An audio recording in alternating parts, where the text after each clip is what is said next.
Hey folks, welcome to Monday. I would say Elevenses, but it's tea time, and we roll with the way the week's rolling. So, today I'm going to talk about self trust. And we talk a lot about relationship trust and organisational trust, market trust, societal trust, but you can't have any of those without having self trust first. And I'm going to use some work done by Stephen Covey.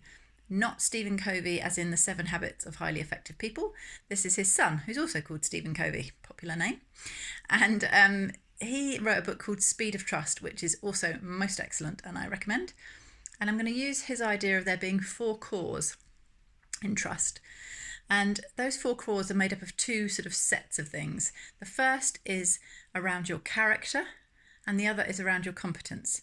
And so he defines trust as having confidence in somebody's character and confidence in their competence.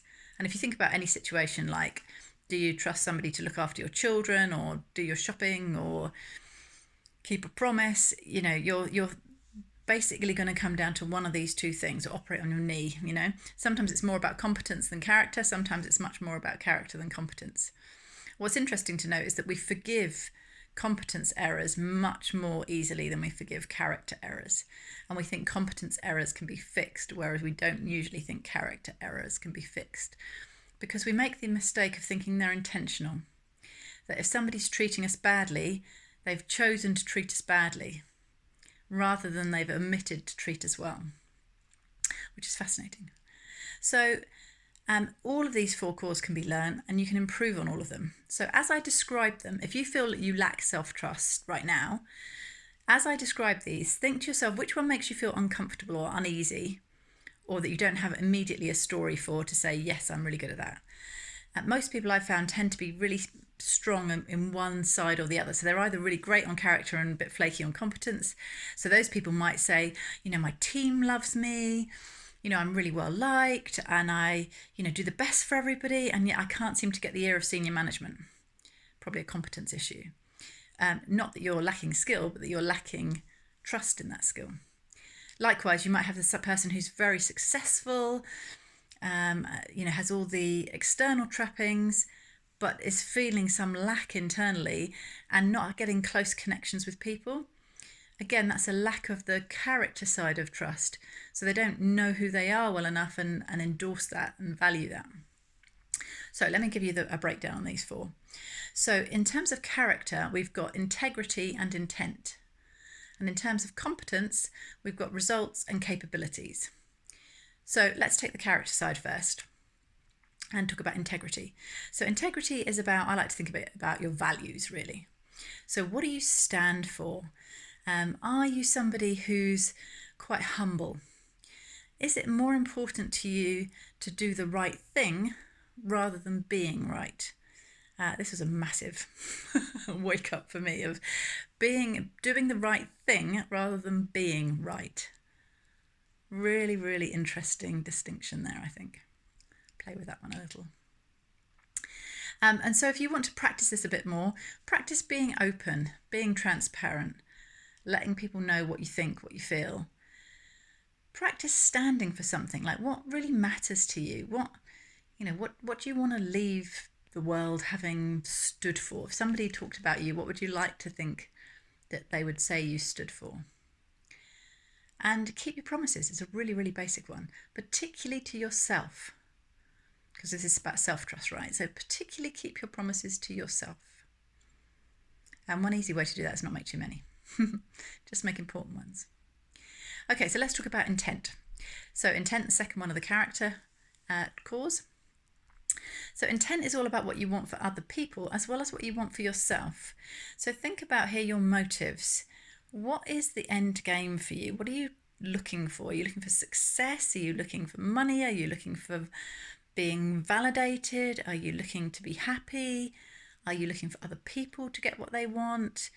Are you looking to be protected? Just think about what your motivations really are. We talked about this on a previous Elevenses. And this will just keep coming up again and again and again because it's so core to your identity. Think about how you judge things. So this is one we talked about last week.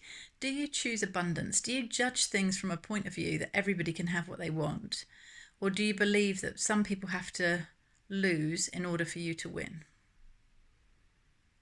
You don't have to tell anybody this, but really be honest with yourself. What do you really believe is true here? And declare your intent. So this is really, really important, and do it to yourself as well. So why are you doing these things? I had a revelation with something as mundane as the washing up. So I used to say, oh, I have to do the washing up because I have to clean up after the kids, or I have to wash up at the end of the day or something like that. And as soon as I reframed it to I choose to do the washing up because I like it when the kitchen's clean and I come down in the morning and it's all clean and I'm doing it for me, not anybody else, suddenly it wasn't such a grind anymore because I wasn't being made to do it. I was choosing to do it. It makes a big difference. So those are the character cores. The competence cores, we'll look at results. So results are about what have you achieved? And you want to look at your past achievements and what do they say that you're good at? What confidence does that give you? What are you working on right now? What are you working on achieving? What are you trying to do? And what are your future? If you had to forecast this, if this was, Liz Inc. or you Inc., what are you trying to forecast that you will be achieving in the future? And these are the classic things if you're struggling with identity and who you are and what you want, that you just don't know. You just don't have a feeling for at all. So just allow those questions to float round, and that will give you a sense of why you might not trust yourself right now, because you don't actually know what you're going for. And so it doesn't feel very safe. Okay, last of all, capabilities. So this is how good are you at stuff. So it includes things like your skills and talents, your attitudes, even down to your style. Like, are you very pragmatic? Are you very influential? Are you very charming? Are you very shy? Are you very hands-on? Are you very hands-off? What's your style and how you do things? And are you relevant to where you're going? And if you don't know where you're going, then it's hard to say, isn't it? But how relevant are you in your world? And what you want to be is this kind of like trusted ally to yourself. We talked before about the mirror work and saying, I love you to yourself in the mirror in the morning. And this kind of, if I catch sight of myself in a mirror these days, I wink. Because it's kind of like I'm in on the game. There's something going on that I know about that I'm in on. And that's what I want you to feel, is that like you're your best friend. You are your best ally in this game. So comment below what struck you, where do you feel like you've got a hole, and let me know how I can help. Speak soon. Bye.